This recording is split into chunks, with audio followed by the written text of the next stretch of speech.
রাধে রাধে বন্ধুরা, তোমাদের সকলকে গোপাল অ্যান্ড অদিতি চ্যানেলে স্বাগত জানাই। তোমরা যদি আমার চ্যানেলে নতুন হয়ে থাকো তাহলে আমার চ্যানেলটি সাবস্ক্রাইব করে দেবে এবং ভিডিওটি প্রথম থেকে শেষ পর্যন্ত দেখবে। আমি এই ড্রাগন ফল হচ্ছে আমাদের বাড়ির গাছের ফল, সেই ফল দিয়ে আজকে পুজো দিয়েছি সকালবেলায়। আর আজকে হচ্ছে ভাদ্র মাসে শনিবার। আমার ভিডিওটা পোস্ট করতে একটু দেরি হয়ে গেল, তা আমি দেখো সকালবেলা দুধ জাল করে ঢাকা দিয়ে রেখেছি, কারণ আমি দুপুরবেলায় পিঠে করব।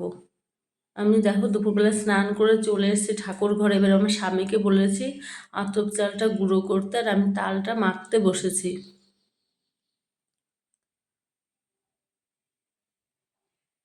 আর আমার গোপুসোনা দেখো বসে আছে, আমি স্নান করাবো, স্নানের জল রেডি করছি।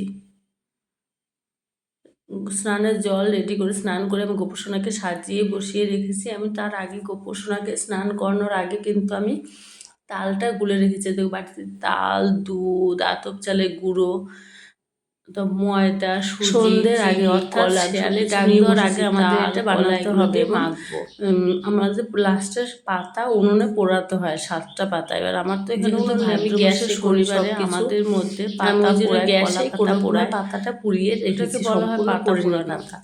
আমি আমাদের বাড়িতে যেমন উনুন আছে, আমরা পুরো পাতাটা উনুনের মধ্যে ঢুকিয়ে দিই। আর আমাদের তালের বড়া করবো, ভাদ্র মাসে যে কোনো এক শনিবারের পাতা পোড়ায়, সেটা হচ্ছে কলা, তাল এইসব দিয়ে মেখে নিচ্ছি। আর হচ্ছে পাটিসাপটা পিঠে করব, মালপোয়া করব, আর হচ্ছে পাতা পোড়াবো। আমি সব কিছু মেখে দেখো ঢাকা দিয়ে রেখেছি। আর এটা হচ্ছে মালপোয়ার জন্য, মালপোয়া আর পাটিসাপটা এটা হচ্ছে দুধ লাগবে। আমি ওই জন্য দুটো একসঙ্গেই গুলে নিয়েছিলাম। আর তাল দিয়ে বানিয়েছি। তালটা বেশি ভালো নয়, সাদা। তালটা যদি হলুদ হতো তাহলে পিঠের রঙটাও হলুদ হতো। যেহেতু আমি চিনি দিয়ে পিঠে বানাচ্ছি, চিনিটা গলতে সময় লাগবে, ওই জন্য আমি সব কিছু গুলে ঢাকা দিয়ে রেখে দিচ্ছি। আমি এইসব করব, করে তারপর আমি লাড্ডু গোপালের দুপুরে সেবা দেব।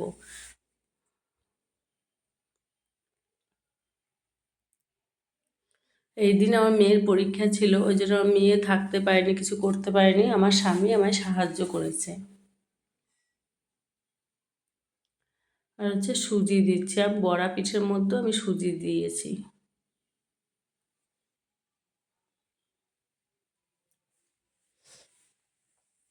জিনিসগুলো ভালো করে মেখে নিতে হবে, না হলে পরে পিঠেটা ভালো হবে না। এটা দিচ্ছি ময়দা। পাটিসাপটা পিঠে সুজি আর ময়দা দেখবে, আর আতপ চালের গুঁড়ো দেবে, দেখবে খুব সুন্দর হয় পিঠেটা, উঠতেও অসুবিধা না, পিঠেটাও ভালো হয়।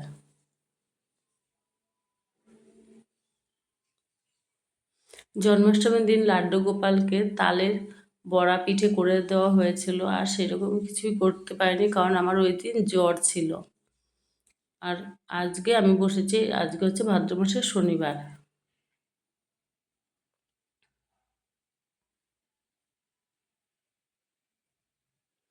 আর শনিবার আর বৃহস্পতিবারে আমরা হচ্ছে নিরামিষ খাই। দেখো দেখো কলা পাতা এনেছি, ধুয়ে এনে ভাজ করে নিচ্ছি। আমার যেহেতু পিঠের গোলাটা হয়ে গেছে, আমি ওই জন্য ওইটাই দিয়ে নেব। পাতাগুলো সুন্দর করে ভাজ করে নিতে হবে, তাহলে পিঠেটা সুন্দর হবে। আমি এইভাবে সব পাতাগুলো ভাজ করে নেব।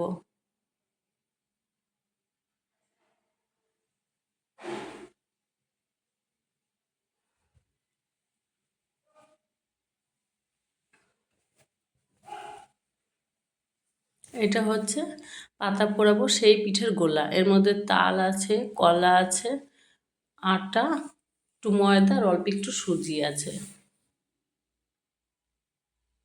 অর্ধেকটা পাতার অর্ধেকটা আমি এই গোলাটা দেব, দিয়ে আর পাতাটা দিয়ে ঢাকা দিয়ে দেব। অর্ধেকটা পাতায় দিয়েছি আর অর্ধেকটা পাতা দিয়ে ঢাকা দেব। তোমাদের কার কার মধ্যে এরকম ভাদ্র মাসে পাতা পোড়ানো আছে আমায় জানিও। আমি যেহেতু বাঙাল, এবার আমি আশা করি যত বাঙাল আছে সবার মধ্যে এগুলো আছে।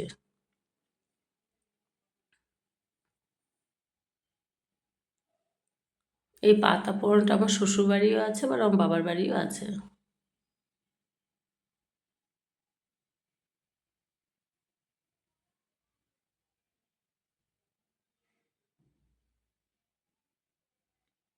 আমার প্রায় হয়ে গেছে বানানো। আমি এবার ভাজ করে নিচ্ছি। এবার আমার নিরামিষের চাটু নেই, ওই জন্য আমি কড়াইতে এগুলো ভাজবো। আমি যেহেতু গোপু সোনাকে দেবো, দেখো আমি কড়াইতে বসিয়েছি আর এদিকে ক্ষীরের জন্য দুধটা গ্যাসে বসিয়েছি। ভাজা হয়ে গেছে সবগুলো, আর ওদিকে ক্ষীর হবে, আর এখানে হচ্ছে বড়া পিঠে হবে, ওই জন্য আমি তেল বসিয়েছি। আর এখানে বড়া ছিল এই ভোগের সঙ্গে একটু আপেল দিয়ে করা হয়েছে, ওই জন্য একটু